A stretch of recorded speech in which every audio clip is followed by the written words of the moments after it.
الرحمن الرحيم. Alhamdulillah, segala puji bagi Allah Jalla Jalaluh, dan salawat serta salam semoga senantiasa tercurahkan untuk baginda Nabi kita Muhammad alaihi salatu wassalam. Amma ba'd, jamaah rahimakumullah, kita bersyukur kepada Allah Jalla Jalaluh yang telah mengkaruniakan kepada kita kehidupan ini. Kehidupan yang penuh dengan kesenangan yang berbalut dengan kesedihan. Banyak di antara kita yang hidup susah, tapi sebenarnya kesusahan itu tidak lebih besar dari kesenangan yang dia dapatkan. Allah mengatakan fa inna ma'al usri yusra. Inna ma'al usri yusra. Sesungguhnya bersama kesulitan itu ada kemudahan. Ini pernyataan Allah. Allah mengatakan hal itu. Lalu Allah tekankan lagi agar kita percaya atau semakin yakin, semakin tentram hati kita untuk meyakini bahwasannya bersama kesusahan pasti ada kemudahan. Bahkan Allah Jalla Jalaluh telah menentukan wasi'at rahmati kulla syai'. Kata Allah, sesungguhnya rahmatku itu meliputi segala sesuatu. Tinggal kita nih, mau nggak dapat rahmat Allah SWT. Tapi ana nggak berbicara panjang tentang hal itu, karena banyak curhatan yang masuk, banyak pertanyaan yang masuk ya, baik via konsultasi Islam atau via WA, yang kadang-kala untuk menjawab satu persatu anak sulit melakukannya. Maka lewat video ini nih, anak ingin menyampaikan bagaimana sikap seorang hamba tatkala dia dililit hutang. Baik itu hutang masa lalu atau hutang yang baru. Baik itu hutang yang ada ribanya, yang tentunya dia diminta untuk bertobat meninggalkan riba itu, atau tidak. Beberapa langkah yang harus kau lakukan. Yang pertama adalah bersabar. Kenapa? Allah sudah menentukan fa innan nasra ma'as sabri. Sesungguhnya kemenangan itu bersama kesabaran. Maka hendaklah engkau bersabar menghadapi kondisi tersebut. Tidak perlu mengatakan, andai kata aku tidak pinjam, andai kata aku tidak ketemu sama fulan yang menjadi perantara kita jadi pinjam sama dia. Tinggalkan semua hal itu. Rasul sallallahu alaihi wasallam mengatakan, al-mu'minul qawi khairun wa ahabbu ilallah minal mu'minid dhaif. Mukmin yang kuat, tentunya kuat imannya, yang menjadi faktor pertama kekuatan seorang mukmin, itu lebih baik dan lebih dicintai Allah daripada mukmin yang lemah. Wa fi kullin khair, dan di semua ada kebaikan. Artinya di setiap diri seorang mukmin itu ada kebaikan. Wa fi kullin khair. Ihris ala ma yanfa'uk wasta'in billah wa la ta'jaz. Kata Nabi alaihi salatu wassalam, bersemangatlah engkau untuk meraih hal-hal yang bermanfaat buat diri. Apa saja. Bila hal itu bermanfaat buat kita, berusaha. Ya kita nih sabar sambil berusaha, sambil kerja, sambil berusaha untuk untuk menabung, untuk yang lainnya. Wasta'in billah, dan kau minta tolong sama Allah. Jangan kau jadi orang yang lemah, yang putus asa, yang tidak mau bertindak. Bahkan tidak sedikit orang yang gara-gara utang bunuh diri. Ana pernah dengar dari Ustadz Abduh Tuasikal, insya Allah, kalau ana nggak salah, ketika ana berangkat ke rumahnya, bagaimana di Gunung Kidul itu menjadi daerah yang rawan bunuh diri. Di Indonesia kalau nggak salah nomor 1. Rata-rata permasalahannya masalah ekonomi. Ada istri yang punya utang 20.000 akhirnya bunuh diri. Jangan. Kau jangan jadi orang yang lemah. Jangan mau kau jadi budaknya syaitan. Kau minta tolong sama Allah. Fa in asabaka syai'. Di sini pesan Nabi SAW, andai kata engkau tertimpa sesuatu yang kau tidak ingin hal itu menimpamu, tapi itu terjadi, atau kau jadi penyebab kejadian itu. Sudahlah, ini sudah terjadi, nasi sudah menjadi bubur. Apa sikapmu? Fala taqul. Jangan kau berkata, andai kata, lau anni fa'altu kadza wa kadza, karena kadza wa kadza. Andai kata aku melakukan ini, pasti yang terjadi seperti ini. Jangan. Fa inna lau taftah amal syaitan. Lau itu andai kata itu membuka amalan syaitan. Udah, yang udah terjadi, sudah. Kau serahkan sama Allah Subhanahu wa taala, dan jangan sampai hutang itu membuat dosa yang lebih besar. Karena Nabi SAW sendiri berlindung dari hutang. Karena hutang itu bisa mengantarkan engkau kepada kebohongan, ingkar janji, dan hal-hal lainnya. Dan menyebabkan hidupmu susah di dunia dan di akhirat.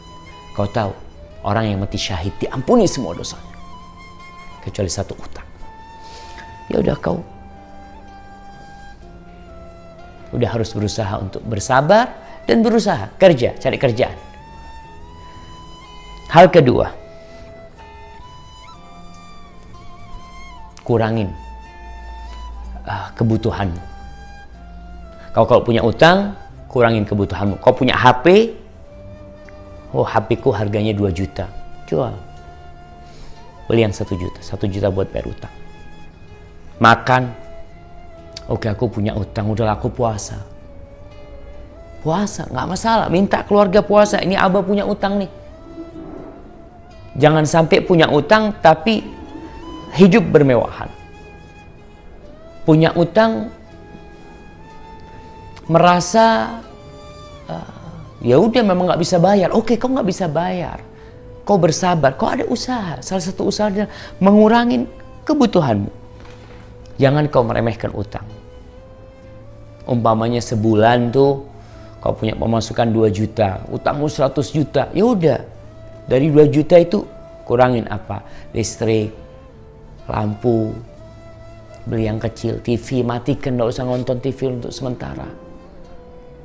Usaha aja mah, Allah ngelihat kau berusaha. Karena apa? Karena tuh orang-orang yang duitnya ada di dirimu, mereka punya hak sebenarnya untuk memenjarakan dirimu kalau kau nggak mau bayar utang. Atau kau tidak bisa membayar utang. Maka jangan sampai kau merasa udah nggak mungkin aku bisa bayar, lalu kau udah hidup seenakmu. Nggak. Kau tetap harus berusaha dengan mengurangi kebutuhanmu.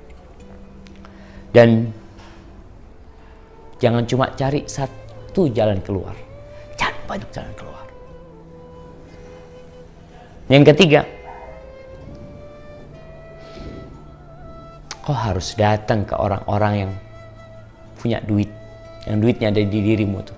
Yang kau berhutang kepada mereka, kau datang, jangan malah kau kabur. Karena kebanyakan orang kalau punya utang, itu dia tidak mau ketemu kepada para pemilik uang. Dia berusaha untuk melarikan diri.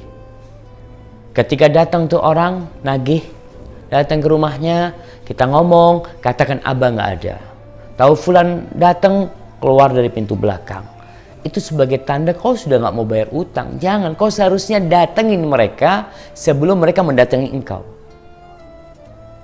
supaya kau tunjukkan kepada Allah keseriusanmu untuk membayar utang, dan kau tampakkan kepada pemilik uang kalau aku ada niat untuk membayar, dan tolong minta kepada mereka untuk ditunda. Karena kadang-kala kita nggak mau ketemu tuh sama orang yang berpiutang. Dia berpiutang, yang punya uang, yang uangnya ada pada dirimu, agar mereka juga bisa berlapang dada. Dan mungkin mereka juga akan mengikhlaskan karena tahu fulan ini benar mau bayar utang. Jangan kau datang ke sana dengan penampilan Masya Allah, dengan motor yang bagus yang seharusnya kau bisa jual. Kau katakan, iya aku pakai kerja tuh motor. Iya, kau bisa beli yang lebih murah umpamanya.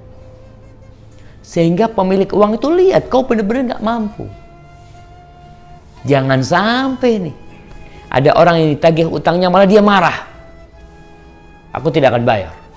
Iya, kau tidak akan bayar, Allah akan menghancurkan hidup. Baik. Yang keempat,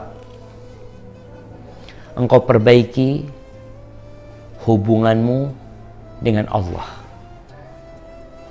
Kita kalau memperbaiki hubungan sama 10 orang kadang-kala susah. Tapi kita memperbaiki hubungan dengan satu zat yang dia itu maha pengasih dan maha penyayang. Dia cinta sama hamba-hambanya. Itu lebih mudah daripada kau cari muka ke 10 orang. Kau perbaiki hubunganmu sama Allah Jalla Jalaluhu. Sehingga di situ Allah akan memperbaiki hubunganmu dengan semua orang. Semua orang. Allah bisa. Innama amruhu idza arada syai'an ay yaqula lahu kun fayakun. Tuh Allah kalau ingin menentukan sesuatu, Allah tinggal ngomong kun, terjadi langsung. Maka kau perbaiki hubunganmu dengan Allah. Perbaiki jemaah. Allah akan perbaiki hubungan kita sama manusia. Ini poin ini sebenarnya berguna untuk semua orang yang punya masalah, bukan hanya urusan utang. Kau punya masalah di tempat kerjamu, suami punya masalah sama istrinya, istri punya masalah sama suaminya, sama tetanggamu, siapapun, kau perbaiki hubunganmu sama Allah. Allah itu ala kulli syai'in qadir. Allah berfirman di surat An-Nahl ayat 97. Man amila salihan min dzakarin au untha wa huwa mu'min. Barang siapa yang beramal soleh, baik itu lelaki atau wanita, wa huwa mu'min, dan dia dalam kondisi beriman kepada Allah dan hari akhir, falanuhyiyannahu hayatan thayyibah. Kata Allah, pasti kita akan berikan penghidupan buat dia yang baik. Pasti. Allah yang janji. Ketika kau beramal soleh, kau kuatkan keimananmu, dan kau senantiasa mengamalkan amalan soleh, Allah akan berikan kehidupan kepadamu yang baik. Bukan Allah akan buat kau kaya, enggak. Bukan Allah akan buat mobilmu jadi baru, enggak. Banyak orang yang mobilnya baru nggak bahagia, tapi Allah akan berikan kebahagiaan kepadamu. Kau beramal soleh dan kau beriman kepada Allah. Walanadziyannahum ajrahum bi ahsani ma kanu ya'malun. Dan kata Allah, kami benar-benar akan memberikan kepada mereka pahala, balasan dengan yang lebih baik dari apa yang mereka amalkan. Afwan, ambil tisu. Allahu Akbar.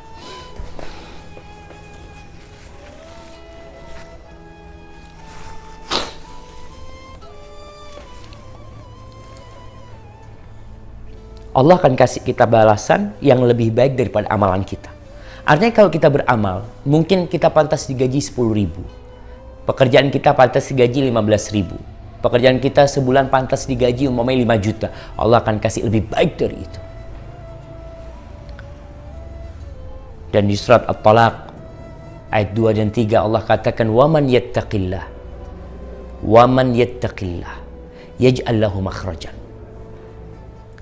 Barang siapa yang bertakwa kepada Allah, yakni hubunganmu kau perbaiki sama Allah, Allah akan kasih jalan keluar buat kau.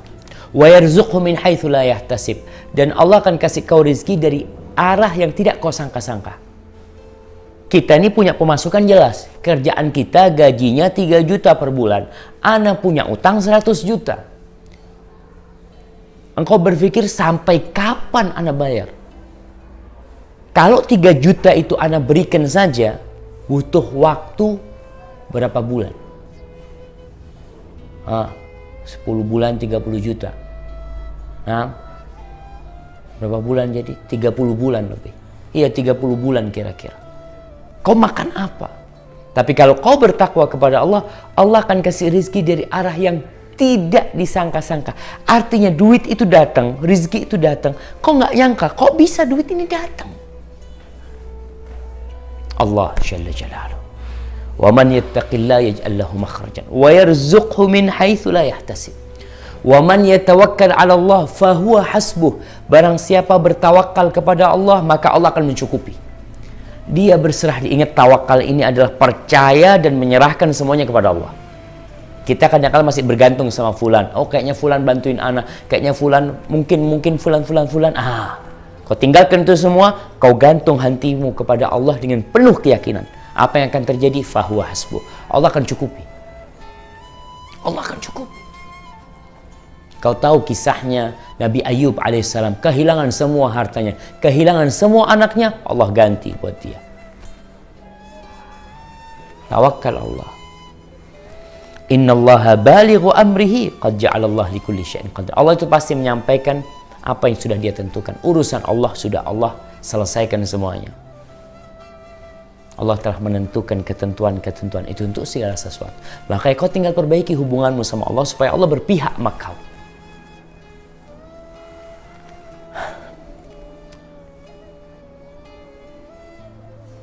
Yang kelima, banyak istighfar. Itu termasuk yang keempat sebenarnya. Memperbaiki hubungan sama Allah. Kau banyak dosa, kau mungkin banyak kemaksiatan yang kau lakukan, atau kau merasa aku nggak pernah berbuat dosa. Tuh salah satu yang sudah menjadi dosa kau itu, kau merasa nggak pernah berbuat dosa. Kita makhluk yang penuh kesalahan, maka dosa itu wajar. Maka kita istighfar, minta ampun sama Allah. Di waktu-waktu khusus kau minta ampun. Nabi Nuh alaihissalam ketika berdakwah kepada kaumnya di surat Nuh ayat 10 dan 12, apa kata Nabi Nuh kepada kaumnya? Faqultu astaghfiru rabbakum innahu kana ghaffara yursilis samaa'a 'alaikum midrara wa yumdidkum bi amwalin wa banin wa yaj'al lakum jannatin wa yaj'al lakum anhara. Ini salah satu faidatul istighfar, manfaatnya istighfar. Kata Nabi Nuh kepada kaumnya, aku katakan kepada mereka, beristighfarlah kalian kepada Rabb kalian, sesungguhnya dia itu Maha Pengampun. Dia akan mengirimkan buat kalian air hujan yang deras, yang berkesinambungan. Dan dia akan tambahkan buat kalian harta dan anak-anak. Dan dia akan menjadikan buat kalian taman-taman, kebun-kebun, dan menjadikan sungai-sungai buat kalian. Istighfar. Baik. Yang ke-6. Kalau engkau berhutang dan engkau bertekad dalam dirimu memang untuk membayar utang itu, maka kau harus husnudzon sama Allah. Dan kau harus tumbuhkan keyakinan kepadanya kalau Allah akan bantuin engkau.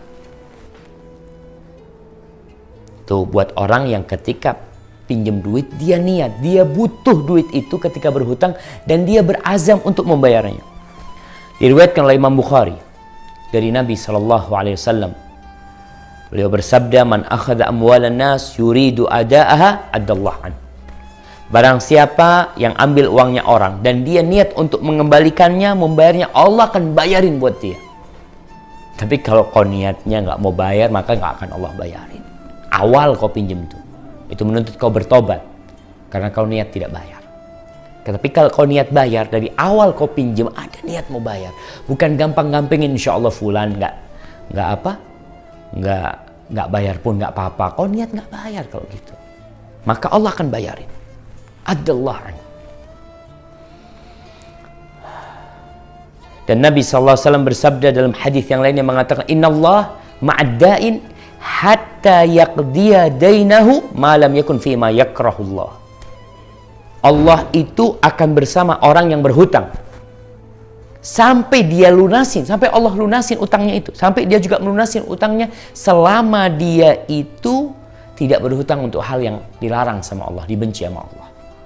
Tuh, kalau kau utangnya riba, kau niat mau bayar tapi kau telah melakukan sesuatu yang dibenci sama Allah, maka Allah nggak akan bayarin. Kau akan dibiarkan bayar sendiri. Na'udzubillah jemaah ya. Ingat, hadis ini sahih diriwayatkan oleh Syekh Albani dalam Sahih Ibnu Majah. Taib, yang ketujuh. Yang ketujuh baca doa. Ini amalan ya. Doa ini kau hafalin, kau baca, kau catat. Doa-doa yang diajarkan Nabi SAW untuk orang yang punya utang. Dan kau menghadap kepada Allah, berdoa, yakin kalau Allah akan mengabulkan, dan jangan berhenti. Kau terus ketuk pintu Allah, terus minta, akan dibukain insya Allah. Jangan putus asa, ketuk 10 kali, ketuk 100 kali. Oh, kalau manusia, kau cuma punya jatah 3 kali minta izin sama dia. Tapi kalau sama Allah, terus-terusan. Bahkan Allah cinta banget nih sama orang yang bersemangat berdoa dan tidak putus asa berdoa. Berapa tahun Ustaz berdoa sampai dibayarin sama Allah. Dan jangan putus asa. Kau cari waktu-waktu mustajab. Ya, seperti sepertiga malam akhir pada hari Jumat, antara azan dan qomat, ketika kau musafir, ketika kau berpuasa. Dan nih, ada beberapa doa yang diajarkan oleh Nabi SAW yang cocok untuk kau amalkan. Yang pertama, doa dari Nabi SAW diriwayatkan oleh Imam Tirmidzi dari Ali bin Abi Thalib radhiyallahu taala anhu, bahwa ada seorang yang datang menjumpai Ali bin Abi Thalib. Orang ini datang dan dia melaporkan kepada Ali kalau dia tidak bisa melunasi hutangnya. Dia itu budak yang hendak membebaskan dirinya, tapi dia udah gak mampu sudah. Artinya yang harus dibayar terlalu berat, dan mungkin hasil kerja dia tidak sesuai. Maka dia minta tolong Ali membantunya. Apa kata Ali bin Abi Thalib? Ala u'allimuka kalimat. Ini budak minta tolong sama orang. Kadang-kadang kan gitu kan, kita minta tolong cari orang. Pak, bisa nggak bantuin anak lunasin utang kita? Itu terjadi. Apa kata Ali bin Abi Thalib? Ala u'allimuka kalimat. Maukah engkau aku ajarin beberapa kalimat? Allamanihinna Rasulullah SAW. Ini doa dari Nabi SAW. Kita kan yang kala minta ijazah dalam berdoa atau apa, nih doa langsung dari Nabi SAW. Dan Ali mengajarkannya kepada tu budak. Nabi SAW yang mengajarkan kepada aku, "Lau kana 'alaika mithlu jabali sirin dainan adallahu anku." Andai kata kau punya utang, utangmu itu sebesar gunung Sir, emas mungkin, atau perak. Sebesar gunung utangmu, Allah akan bayarin buat kau. Allah yang akan lunasin buat engkau. Baca doa ini jemaah. Apa doanya? Allahumma kfini bihalalika an haramika wa aghnini bifadlika amman siwa. Ya Allah, bantulah hamba dengan yang halal. Allahumma kfini bihalal. Cukupkanlah hamba ya Allah dengan yang halal dari engkau, agar aku tidak butuh dengan yang haram-haram yang engkau haramkan ya Allah. Allahumma kfini bihalalika an haramika wa aghnini bifadlika amman siwa. Dan kayakan aku, cukupilah hamba ya Allah dengan karuniamu supaya tidak butuh dengan selainmu. siapa saja. Baca tu doa. Allahumma kfini bihalalika an haramika wa aghnini bifadlika amman siwa. Itu doa yang pertama. Hadis ini diriwayatkan oleh Imam Tirmidzi dan hadis ini sahih. Yang kedua, hadis yang diriwayatkan Imam Tabrani dari Anas bin Malik radhiyallahu taala anhu, qala Rasulullah sallallahu alaihi wasallam, Rasulullah sallallahu alaihi wasallam bersabda, ma asaba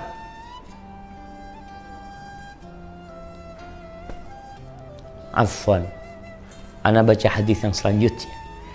Jadi hadis ini dari Anas bin Malik, qala Rasulullah SAW li Mu'ad, Rasulullah SAW bersabda kepada Mu'ad bin Jabal. Nabi ngajarin amalan buat seorang sahabat. Ala u'allimuka du'aan tad'u bihi. Maukah engkau aku ajarin sebuah doa yang kau berdoa dengannya? Ajarin sebuah amalan. Lau kana 'alaika mithlu jabali Uhudin dainan, kalau kau punya utang sebesar gunung Uhud. Uhud ini antum lihat, bagi jemaah, lihat tuh di Google, antum lihat, cari searching gunung Uhud supaya antum kebayang. Nabi SAW ketika menyampaikan ini, para sahabat tahu gunung Uhud besarnya kayak apa di Medina tuh gunung Uhud, supaya tergambarkan buat dirimu kalau utangmu mudah untuk dilunasi oleh Allah. Kalau kau punya hutang sebesar gunung Uhud, Allah akan lunasi buat engkau. Qul ya Mu'ad, katakan ya Mu'ad, bacalah doa ini ya Mu'ad. Maka ana sampaikan kepada antum semua dan buat ana sendiri. Katakan doa ini. Doa ini bunyinya, Allahumma malikal mulki tu'til mulka man tasha wa tanzi'ul mulka mimman tasha wa tu'izzu man tasha wa tudhillu man tasha biyadikal khair innaka ala kulli syai'in qadir rahmanad dunya wal akhirah wa rahimahuma tu'tihuma man tasha wa tamna'u minhuma man tasha irhamni rahmatan tughnini biha an rahmati man siwa. Ntar anak ulangi, anak akan bacakan artinya nih. Ya Allah, malikal mulk, pemilik segala kepemilikan. Allah yang memiliki segala-galanya. Engkau memberikan kerajaanmu, kepemilikanmu kepada siapa yang kau kehendaki. Engkau cabut dari siapa yang kau kehendaki. Engkau muliakan orang yang kau kehendaki. Kau hinakan orang yang kau hendaki. Di tanganmu segala kebaikan ya Allah. Dan engkau maha kuasa atas segala sesuatu. Rahmanad dunya wal akhirah. Engkau adalah pengasih dunia dan akhirat. Dan engkau adalah maha penyayang untuk keduanya. Engkau memberikan ke dunia keduanya. Memberikan dunia dan akhirat kepada siapa yang kau kehendaki. Dan engkau menghalangi dari dunia dan akhirat siapa yang kau kehendaki. Ya Allah, rahmati hamba ya Allah. Rahmatmu, yang dengan rahmatmu engkau mencukupi aku dari rahmat selainmu. Hadis ini diriwayatkan oleh Tabrani dan disahihkan oleh Syekh Albani rahimahullah ta'ala. Allahumma malikal mulk tu'til mulka man tasha wa tanzi'ul mulka mimman tasha wa tu'izzu man tasha wa tudhillu man tasha biyadikal khair innaka ala kulli syai'in qadir rahmanad dunya wal akhirah wa rahimahuma tu'tihuma man tasha wa tamna'u minhuma man tasha irhamni rahmatan tughnini biha an rahmati man siwak. Baca tuh doa.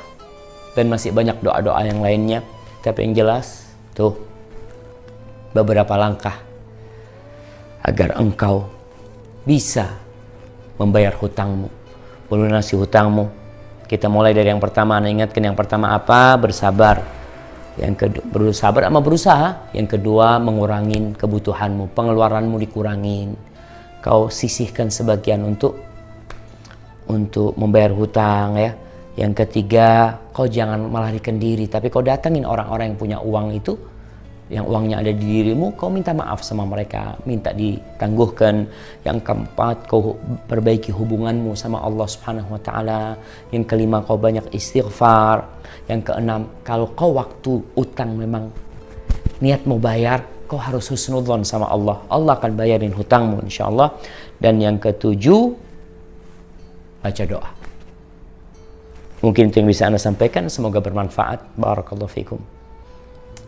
Semoga utang-utang, ya Allah, kami berdoa memohon kepadamu ya Allah. Allahumma la tada' lana dzamban illa ghafartahu. Ya Allah, jangan kau tinggalkan dosa buat kami kecuali kau ampuni. Wala dainan illa qadaitah. Dan tidak hutang kecuali kau bayarin, kau lunasin ya Allah. Wala hajatan min hawaijid dunya huwa laka ridwan wa lana fiha salah illa qadaitah ya rabbal alamin. Dan kami memohon agar hajat-hajat kami yang kau ridhai dan itu baik buat kami dalam dunia kami ya Allah. Dan ada ridhamu di situ, kau penuhi hajat kami ya Allah. Subhanakallahumma bihamdika, asyhadu an la ilaha illa anta astaghfiruka wa atubu ilaik. Assalamualaikum warahmatullahi wabarakatuh.